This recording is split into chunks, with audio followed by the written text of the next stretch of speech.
Just because you know how it may end doesn't mean that the journey is not valuable either. So I think predictability is a tough one to ask because it's not all or nothing either. Why are movies so predictable these days? I think that there's a couple reasons.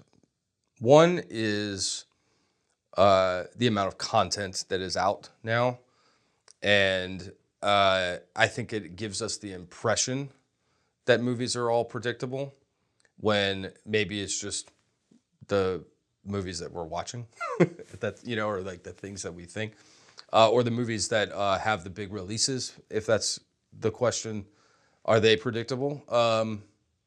And yeah, I think in that sense. I think that's partially engineered to just how the system works in a way. I mean, those people are getting, oh, let's do this franchise.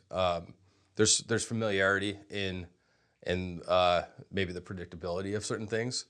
Maybe that's what makes people comfortable. Maybe that's what is drawing in the millions of dollars from a studio executive's side that's putting up $100 or $200 million to make that movie. They have to play those things safe, in theory. I don't know if that's true, but I can at least understand why they may be predictable. Independent cinema and maybe some of the lower tiered budget types of films, I think should take those chances to do things differently, to not be predictable. And I think that the ones that are successful generally are because they're not. But maybe there's also a lot to weed through to get there too. I don't think that movies are all predictable, but I think that the ones that we're barraged with often are. And as an independent filmmaker, I'm struggling with this even on my side of it. Just like, how do you get a film out there so that people want to watch it versus people going to the predictable movie is a challenge for all of us, really.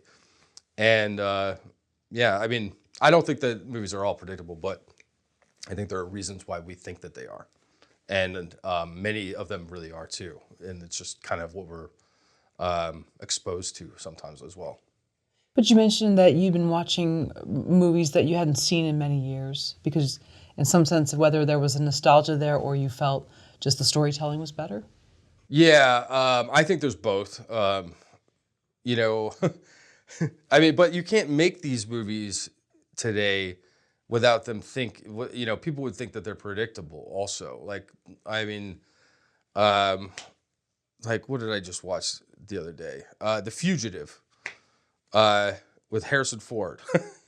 And I'm like, I love that movie. Is it a movie that if you made it exactly the same way today, would people like it? I don't know. I really don't think so. It's just that I remember having a great experience watching that as a kid, and that's what. But I do think it's really well made, and Tommy Lee Jones got an Academy Award and all this stuff.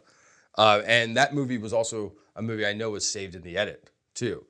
So that's some information I did not know when I was 7 when I saw it. But of course, I find those things fascinating.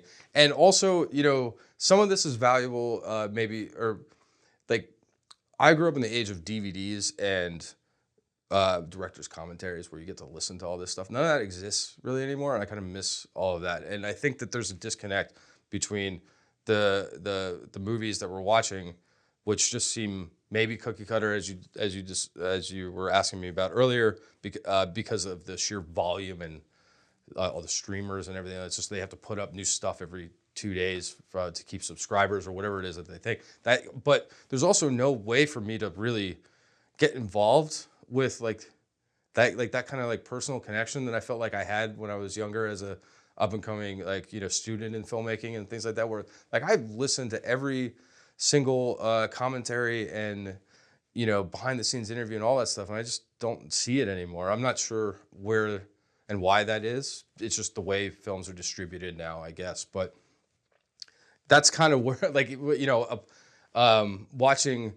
I know, like, The Fugitive and like Apollo 13. Like, I have a lot of movies that I just kind of like gravitate towards, like Dances with Wolves. is another one where it's just like that familiarity to me. It just brings me back to a place where I'm reminded of what it felt like as a kid to be inspired by these things. Because sometimes I get jaded by the industry I'm working in, because it's just constant. You know, it's my life now, and sometimes I need to like take a step back and just be like, why did I do this? Oh yeah, it's because of this moment in this movie when I was 8. You know. Are there things that filmmakers or writers can do to make their films less predictable? Well, I think that depends on what the type of movie is that you're talking about. You know, some movies, yeah, you do want the hero to win. Sometimes you want to be taken on a ride. Sometimes you want to, you know, the hero needs to die for like for the theme to come through or whatever. You know what I mean? Like, there's all sorts of different reasons, and predictability is, you know, that's also sometimes a little bit just like subjective, really. I mean, like, oh, like, so you knew that the guy was going to catch the girl 2 minutes before. Is that predictable? Or is it, you know, or is it that you knew that that Maximus was going to die at the end of Gladiator? You know what I mean? Like, yeah, but of course, but he had to have died to like, for that story to have its like potency and kind of emotional weight. And but yeah, just because you know how it may end doesn't mean that the journey is not valuable either. So I think predictability is a tough one to ask, because it's not all or nothing either. For me, at least. Like, I'm okay with going down a journey that I may have an idea of how it might end, but how I got there might change whether I thought it was predictable or not. You know what I mean? Of course, it's our job to take the audience on a ride as filmmakers, as writers, as editors, as directors. And how we can ensure that, I think it really kind of starts in the script, honestly. And, you know, sometimes you're working on something that you don't have any say in and all that. But if you are a screenwriter, I think there's a balance between getting paid to write something versus what you're writing to get noticed, right? Everybody, from my understanding in this industry, is like, you know, knock my like socks off with your spec script, but then that will get you hired, and then they're going to make you write it like this and this and this because of X, Y, and Z, whatever that is. So there's an aspect of the business that's just part of that process.